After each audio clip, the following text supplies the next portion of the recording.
Okay, we're going to have a quick look at dividing fractions. In order to divide by fractions, there's two things you need to know about.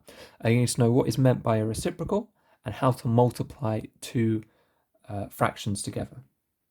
Okay, so the key to dividing fractions is you're going to replace your division with a multiplication of the reciprocal. Okay, so what you're going to do is you're going to multiply by the reciprocal. Okay, so I've done a previous video on multiplying fractions. I've done a previous video on what we mean by reciprocal. So we're going to jump straight into this. Let's start off with this example. You're going to have 1/3 divided by 1/5. Okay, so here we have a third and we're dividing by a fifth. And now if you remember in my reciprocals video, we can always write a division as a multiplication. We're just going to take this number and do the reciprocal of it. Okay, the reciprocal of it, there's two ways to think about reciprocal. You can either take this and divide it and do 1 divided by a fifth, or you can just flip the fraction. Okay, so what we're going to do, as we can always write a division as a multiplication, we're going to do that. We're going to do 1/3 multiplied by, and then to do the reciprocal of 1/5, you're going to swap the numerator and the denominator. So you're going to multiply 1/3 by 5/1. Okay, and that will give us 1 times 5 is 5. 3 times 1 is 3. Okay, so that's 5/3. That's fine, we'll leave that as an improper fraction. Okay, let's have a look at another question. We're going to do 2/3 this time, divided by 5/7. Okay, so what we're going to do to solve this is we're going to rewrite this as a multiplication. So just like we did here, we're going to flip our second number. So instead of dividing by a fraction, we're going to be multiplying by the reciprocal.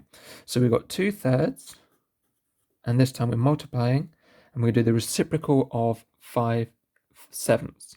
So that means we're going to flip that over, and we get 7/5. Okay, so now we have to do the multiplication. We are going to multiply the two top numbers together. So 7 times 2 gives us 14. And then 3 times 5 gives us 15, giving us an answer of 14/15. Okay, right. Let's have one last example, and then we shall move on. Let's do this one here. So we're going to do 5/6 divided by 1/3. Okay, again, we're going to flip our second number, our second fraction. So we're going to make our numerator the denominator and our denominator the numerator. So that takes us to 5/6 multiplied by 3/1. Okay, now we're going to multiply our top two numbers together.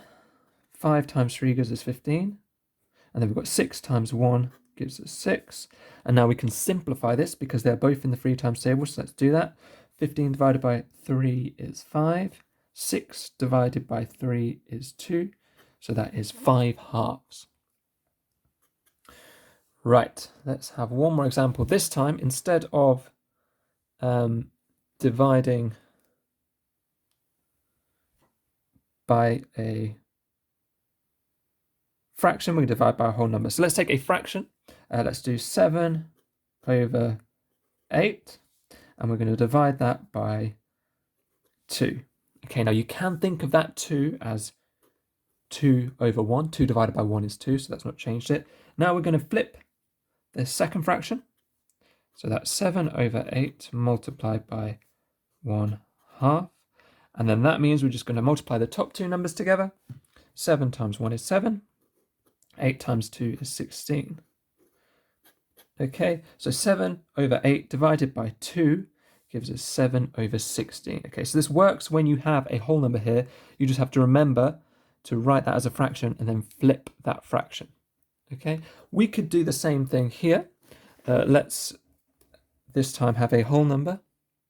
Let's do the opposite of this. So 2 divided by 7 over 8. Okay, I'm going to think of this 2 as 2 over 1.